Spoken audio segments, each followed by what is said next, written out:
Je ne peux parler que de mon expérience, mais qui explique peut-être aussi beaucoup de choses, hein. J'ai beaucoup de chance, je trouve, et je vais vous apporter la preuve qu'il arrive que dans l'Église, des gens réagissent bien. Quand moi je suis entré au séminaire, j'étais follement amoureux d'une fille, je sortais beaucoup, et ça me posait énormément de problèmes de me voir engagé sur ce chemin-là, alors que à la fois devenir prêtre pour moi c'était important, et rester amoureux c'était tout aussi important. J'ai eu dans le séminaire où je suis entré un directeur spirituel qui, au lieu de me dire attention, maintenant tu es ici, il faudrait être très prudent de ce côté-là, et ainsi de suite, m'a dit mais tu as le temps de choisir, prends ton temps, continue à fréquenter cette fille. La vie, à un moment donné, te donnera des indications, mais rien que cela.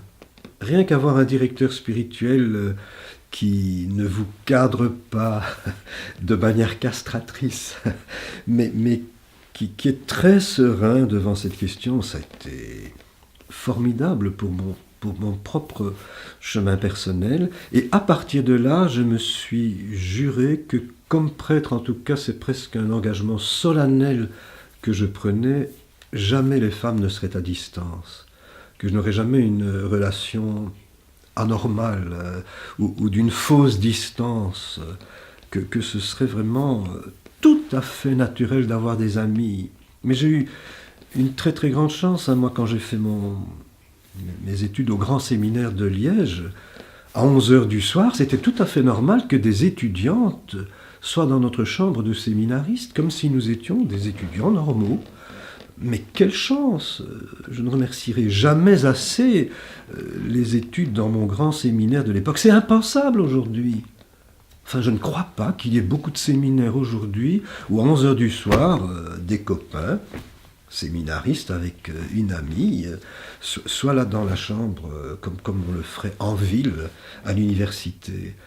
Bien nous, ça a été tout à fait possible, mais voilà des éléments structurels qui vous conduisent, je pense, dans la bonne voie et qui amènent à poser ces questions. C'est quoi la vie affective?